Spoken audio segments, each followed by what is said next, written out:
ওই নবী ওই সাহাবীর প্রশ্নের উত্তরে বললেন এই কথা, ومن يطع الله والرسول فأولئك مع الذين أنعم الله عليهم من النبيين والصديقين والشهداء والصالحين وحسن أولئك رفيقا سبحان الله الله أكبر বলেন আরো আস্তে বলেন আল্লাহু আকবার। ব্যাটারি ক্ষয় করেন না, ব্যাটারিটা চাঙ্গা করেন। কোরআন হাদিসের কথাবার্তা শুনলে ইমানদারদের ইমান চাঙ্গা হয়ে যায়, বলেন আল্লাহু আকবার। আল্লাহ তাআলা ওই সাহাবীর প্রশ্নের উত্তর দেওয়ার জন্য কোরআনের আয়াত নাজিল করে দিলেন, বলেন সুবহানাল্লাহ। যে সাহাবীটার মনের আসুদা মিটাবার জন্যে, মনের শান্তিটা দেওয়ার জন্যে আল্লাহ তাআলা কোরআনের আয়াত নাজিল করে দিলেন, তাহলে বোঝা গেল ওই সাহাবী জান্নাতি, বলেন সুবহানাল্লাহ। তার মান সম্মান আল্লাহর কাছে অনেক প্রিয় হয়ে গেছে। আল্লাহ পাক বললেন, হে নবীর সাহাবীরা শুনে নাও, ওয়ামান ইউতিইল্লাহ, আর যারা আল্লাহর আনুগত্য করবে। কার আনুগত্য? কার আনুগত্য? জোরে বলেন, কার আনুগত্য? আল্লাহর আনুগত্য করবে। ওর রাসূলা, রাসূলের আনুগত্য করবে। রাসূল যেভাবে চলতে বলেছেন, উঠা বসা কাজকর্ম, ব্যক্তিগত সামাজিক পরিবার রাজনৈতিক সমস্ত কাজকর্ম যেভাবে করেছেন, ওইভাবে যারা করেছে, যারা আনুগত্য করেছে, তারা কি হবে? ফাউলাইকা মাআল্লাযিনা, ওই ব্যক্তিরা যারা আনুগত্যশীল ছিল তারা তাদের সাথেই থাকবে। কার সাথে?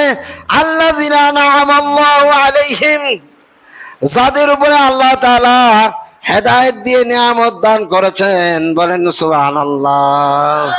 ওদের সাথেই থাকবেন। কোথায় থাকবেন? জান্নাতের মধ্যে। কি বলেন? জান্নাতের বয়ান শুনলে তো একটু আলহামদুলিল্লাহ সুবহানাল্লাহ বলা দরকার। জান্নাতের মধ্যে ধরে নেন, ওই দুনিয়ার মধ্যে দুইজন ব্যক্তি খুব আপনজন বন্ধুত্ব সৃষ্টি হয়েছে। এই বন্ধুত্ব সৃষ্টি হওয়ার কারণে এক বন্ধু জান্নাতে গেছে, আল্লাহর দয়ায় আল্লাহর কৃপায় আরেক বন্ধুকে ওই তার বন্ধুর সাথে জান্নাতের মধ্যে সাক্ষাৎ করাইয়া দিয়ে দিবেন। আল্লাহ পাক বলেছেন যে তাদের উপরে নিয়ামত দিয়েছেন, ওদের সাথেই থাকবে। কাদের উপরে নিয়ামত দিয়েছেন? সর্বপ্রথম বড় নিয়ামত হলো নবীদের উপরে, বলেন সুবহানাল্লাহ। নবীদের উপরে সবচেয়ে বড় নিয়ামত হেদায়েত। কোরআনের আয়াত পাঠিয়ে দিয়েছেন এবং অন্যান্য নবীদের কাছে আল্লাহ পাক তার বাণী কিতাব নাজিল করে পাঠিয়ে দিয়েছেন, বলেন সুবহানাল্লাহ। সর্বোচ্চ বড় নিয়ামত। আমি আপনি হেদায়েতের উপরে টিকে থাকলে এটা হলো সবচেয়ে বড় নিয়ামত। আমি আপনি আল্লাহর জমিনের উপরে আল্লাহর দ্বীন কায়েম করার পক্ষে থাকলে তাহলে আমরা শ্রেষ্ঠ নিয়ামত পাইলাম। যারা আল্লাহর দ্বীন কায়েমের পক্ষে নাই তারা সবচেয়ে হতভাগ্য, দুর্ভাগ্য, বলেন নাউজুবিল্লাহ। আমার আল্লাহ জানাই দিলেন, নবীগণ আসাদুন নাসি বালাউল আম্বিয়া সুম্মাল আমসাল ফাল আমসাল। কোরআন হাদিসগুলো বলতেছি, আপনারা শুনলে, মনের কানে শুনলে মজা পাবেন, ঠিক কিনা বলেন? আল্লাহ পাক বলেছেন নাবিয়িনা, প্রথম হলো নবী, এরা নবীদের সাথে থাকবে। ওই যে তার প্রশ্ন ছিল, আপনি জান্নাতের উঁচু স্থানে থাকবেন, আমরা আপনার সাথে কেমন করে থাকব?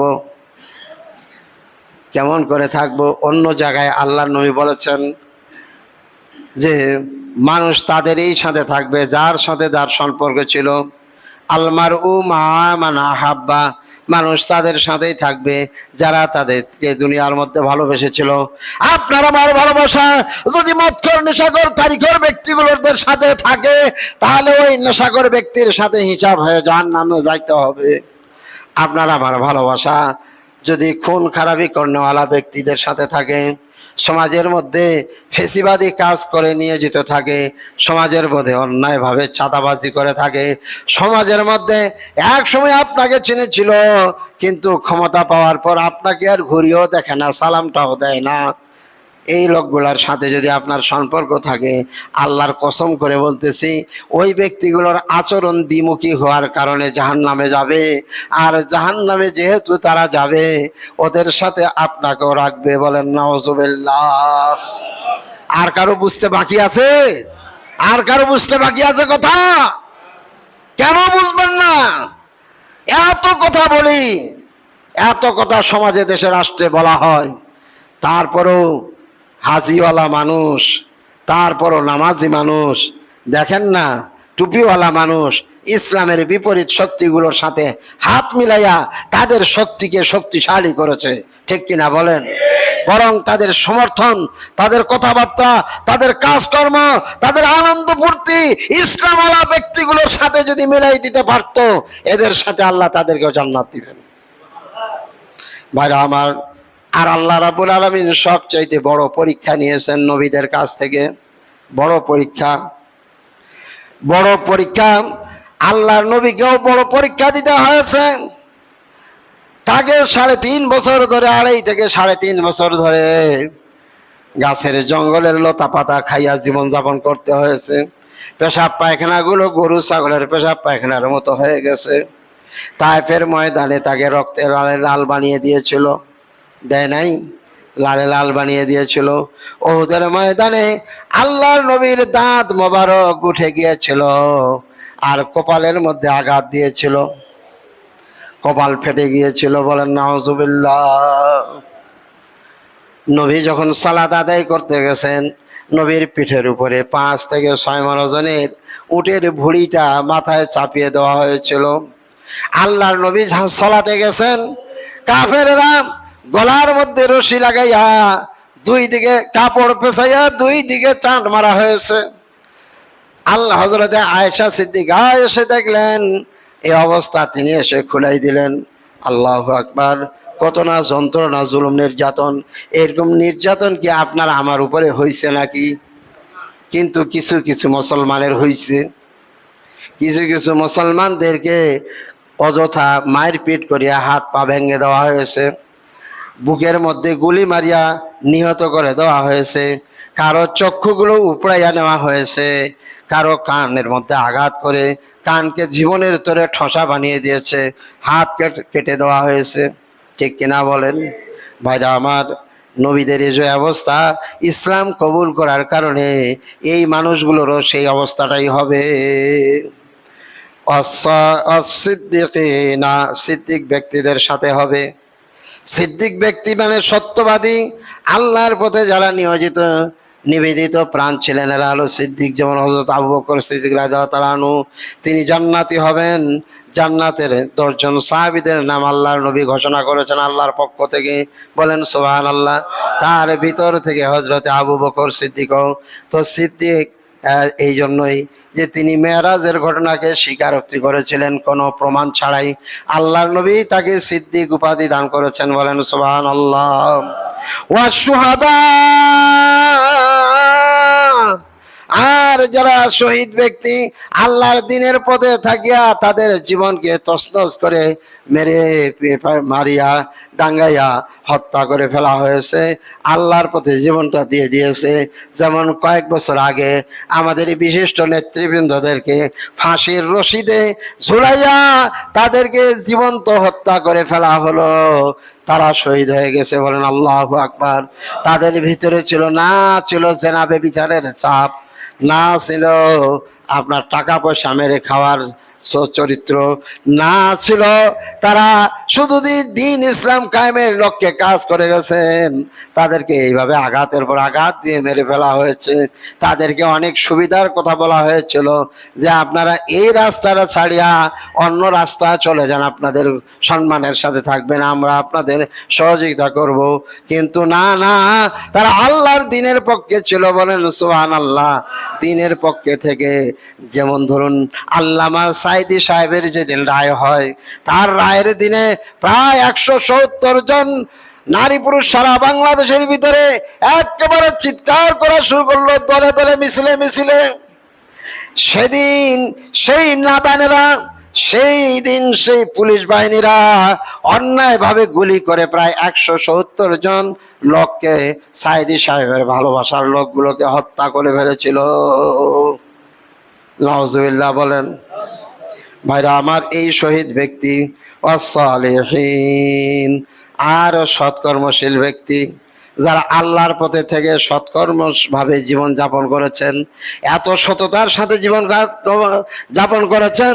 টাকা পয়সার দরকার, কোনোদিন সে চুরি করে নাই, মনটা অনেক কিছু চাইতেছে সেই দিকে চলে যায় নাই, আল্লাহর দ্বীনের পথে থাকিয়া না খেয়ে না দিয়ে জীবন যাপন করেছেন। ভাইরা আমার, এই সৎ ব্যক্তিদের সাথেই ওই লোকেরা থাকবে, বলেন সুবহানাল্লাহ। এই কথা বলার পরে আমার আল্লাহ আবার বলে দিয়েছেন ওয়া হাসুনা উলাইকা রাফিকা। ওয়া হাসুনা মানে উত্তম, উত্তম, উলাইকা তারা, রাফিকা মানে সঙ্গী, বলেন সুবহানাল্লাহ। কত উত্তম সঙ্গী তারা, বলেন সুবহানাল্লাহ। জোরে বলেন সুবহানাল্লাহ, আরো জোরে বলেন সুবহানাল্লাহ। চলিতে ফিরিতে উঠিতে বসতে শয়নে স্বপনে সব জায়গায় সুবহানাল্লাহ আলহামদুলিল্লাহ আল্লাহু আকবার বলতে থাকবেন। রাজি আছেন তো? তাহলে আমরা কি শুনলাম? সুন্দর মানুষ, উত্তম মানুষ কারা? হেদায়েত প্রাপ্ত মানুষেরা। এই যে সূরাতুল ফাতিহার মধ্যে আমরা কি চাইলাম? ইহদিনাস সিরাতাল মুস্তাকিম, মানে হে আল্লাহ তুমি আমাদের সঠিক পথ দেখাও, এবং এমন পথটা দেখাও। ওনারা ব্যাখ্যা দিয়ে বলে দিলেন সিরাতাল্লাযীনা আনআমতা আলাইহিম, ওই পথ দেখাও যেই পথে তোমার তাকওয়া মুমিন ইমানদার বান্দারা রয়েছে, হেদায়েত রয়েছে যাদের, ওই হেদায়েতের পথটা আমাদেরকেও দান করো। এ ভাই, আপনি কেমন করে হেদায়েত পাবেন? আপনাকে হেদায়েত পাওয়ার রাস্তায় তো উঠতে হবে। আপনি যদি ঘরের মধ্যে শুয়ে থাকিয়া বলতেছেন আমি ঢাকায় যাব, আজকে ঢাকায় যাব, টিকিটও কাটছেন, কিন্তু আপনি ঘরে শুয়েই থাকলেন, তাহলে আপনাকে কি তলথাইয়া ঢাকার মধ্যে পাঠাই দিবে? টিকিট আপনার কাটা আছে, আপনাকে নিজেকে ফ্রেশ হয়ে ঢাকার দিকে রওনা দিতে হবে, গাড়িতে চড়তে হবে, তারপরে আপনি ঢাকায় যাই পৌঁছবেন, ঠিক কিনা বলেন? আপনি বলতেছেন ওস্তাদি দোয়া করেন আমরা যেন হেদায়েত হই, আমরা যেন নামাজ পড়ে পারি, দোয়া করি। আরে মৌলবি যদি তার মুখ দিয়া দোয়া করতে করতে করতে করতে রক্ত বাহির করাই ফেলে মুখ দিয়া, তারপরও হেদায়েত হবে না যতক্ষণ পর্যন্ত সে নিজে হেদায়েতের রাস্তায়। আজ যারা জুম্মাত আইছেন সবাই ফজরের নামাজ পড়েছেন? পড়েছেন? পড়েছেন ভাইরা? পড়েছেন? কথা বলেন না কেন? পড়েছেন? না যদি পড়ি থাকেন, অনেক মুসল্লিও পড়ে নেই, না যদি পড়ি থাকেন তাহলে মৌলবি হেদায়েত এখন দোয়া করব, হেদায়েত পাবেন? ঘোড়ার ডিম। হেদায়েত পাইতে হলে হেদায়েতের রাস্তায় উঠতে হবে, তাহলে আপনার মনের পরিবর্তন আনতে হবে। আমার আল্লাহ বলে দিয়েছেন ইন্নাল্লাহ লা ইউগাইয়িরু মা বিকাওমিন হাত্তা ইউগাইয়িরু মা বিআনফুসিহিম, নিশ্চয় আল্লাহ তাআলা হেদায়েত দেন না, বা নিশ্চয় আল্লাহ তাআলা জাতির ভাগ্যের পরিবর্তন করেন না যতক্ষণ পর্যন্ত নিজেদের ভাগ্যের পরিবর্তন না ঘটায়। যখন ঘটবার চেষ্টা করবে আল্লাহর সাহায্য অনিবার্য হবে। আলাল্লাহি ওয়া নাসরু মিনাল্লাহি ফাতহুন কারীব, আল্লাহর সাহায্য অতি নিকটে, বলেন সুবহানাল্লাহ। ইন তানসুরুল্লাহা ইয়ানসুরুকুম, যদি তোমরা আল্লাহকে সাহায্য করো আল্লাহ তোমাদেরকে সাহায্য করবেন। ওয়া ইউসাব্বিত আকদামাকুম, আর তোমাদের পাগুলো ইসলামের উপরে অটল রাখবেন, বলেন সুবহানাল্লাহ। একজনও বেনামাজি থাকবেন না। রাজি আছেন তো ইনশাআল্লাহ? সবাই নামাজ পড়বেন তো ইনশাআল্লাহ? মুখ দিয়ে আওয়াজ দিয়ে বলেন ইনশাআল্লাহ। আজ থেকে ইচ্ছাকৃত ভাবে এক ওয়াক্ত নামাজ কাজা করব না। এরা ফির এমন চালাক, জহরের পরে শুক্রবার জহরের পরে যদি গজন হা বেটা নামাজ পড়েছি রে, কয়ে ওস্তাদি হাসিতেছে, এখন হাসিতেছে, হাসতে হাসতে কয়ে ওস্তাদি পড়িছ। মৌলভী সাহেব চালাক খুব, আরে কোন নামাজ পড়েছি? জহরের পড়েছি, কিন্তু ফজরের পড়েছি? কয়ে ওস্তাদি না পড়ো নাই, দোয়া করেন। দেখছেন শয়তানি কত, কত শয়তানি। হ্যাঁ, দুই ঈদের নামাজ পড়ে বাকি নামাজ আর পড়ে না। আরে ঈদের দিনে ওকে জিজ্ঞাসা করছে, আরে নামাজ পড়েছি রে? পড়েছি। কাছে হে ভাই জুটা মিতা কথা না, নামাজ তো পড়িছ। মৌলভী বড় চালা কয়, কাছে আরে কোন নামাজ পড়েছি? আন্না চাপ দিয়া কয়েছে, কাছে ঈদের নামাজ পড়িছ। এই চালাকি আল্লাহর ঘর খাটিবি? বড় বড় কালো দুইজন ফেরেশতা দাঁড়াবেন, চোখগুলো হবে নীল বর্ণ, ভয়ঙ্কর, চোখের ভলকানি আওয়াজ যখন দিবে, চোখ যখন ঘুরবে, চোখে যখন পাকানি দিবে, তখন বজ্রধ্বনির মতন আওয়াজ হবে। ওই দুইজন ফেরেশতা গর্জিয়াস ভাবে জিজ্ঞাসা করবে, মান রাব্বুকা মান দিনুকা মান নাবিয়ুকা, তোমার প্রভুকে, তোমার নবীকে, তোমার দিন কি? ওরা নাফরমানেরা বলবে হা হু রাদরি, হায় আফসোস, আমি কিছুই জানি না, আমি কিছুই জানি না। এই কথা যখন বলবে, দুই দিক থেকে মাটির চাপ দেওয়া হবে, এক পাজরের হাড় অপর পাজরে ঢুকে যাবে। আর যারা তাকওয়াবান মুমিন হবে, ওই প্রশ্ন করার সাথে সাথে বলবে রাব্বি আল্লাহ, সুবহানাল্লাহ। তখন তার কবরটা বেহেশতের সাথে সুড়ঙ্গ আল্লাহ পাক করে দিবেন। ব্যস্ত যাওয়া মনে হয় না ভাই? এই সওয়ালগুলা ব্যস্ত যাওয়া চাহেন না? হ্যাঁ, ব্যস্ত যাওয়া চাহেন না?